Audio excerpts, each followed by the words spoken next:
Sarap. Ito, suka muna to. Tukteng. Kasi lang, wala tayong toyo to. Wala tayong penoy dito. Ayan, oh, namit natin. Nilagang itlog na lang yan, guys, family. Yan, tikman natin. Yan, bababad ko sa suka. Ayan, oh. Sinausaw ko muna. Mamaya ako nalalagyan ng sibuya. Sausaw muna. Wow! Guys, family, parang penoy na rin.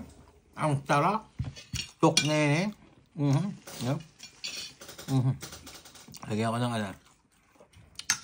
lagyan natin ng tawag dito. Sibuya. Ayan guys, family. Wow. Ang sarap. Akala ko na sa Guadalupe. May ko niya sa Guadalupe nung araw. Awa ng Diyos. Yung tokneneng, tsaka yung one day. Yun nga, walang one day old chili. Yun, masarap din yun. Alright guys, family. Ulam for tonight. Fishball. Kwek-kwek. Tsaka tokneneng. Beautiful. Imanong. Tsaka yung ating suka na may natawag niya silit na sibuyas. Sarap. Ay po, testingin na po natin. Fishball muna guys, family. Haba na stick ko. Yan. Ayan. Tikman natin ang fishball. Ayan. Family guys. Ayan po, nilagay pa ni Derek yung mas maraming sausawan. Ayan. Sarap.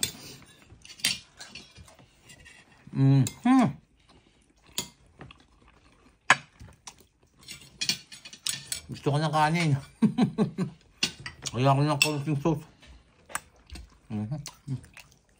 Wow.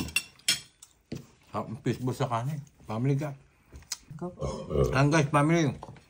Yung pong ating, tawag dito yung manong sauce. Lagyan po natin toyo. Diba kanina pinakita ko toyo, asukal. Kaya yung pagkakaiba po, lagyan po namin direct ng kape.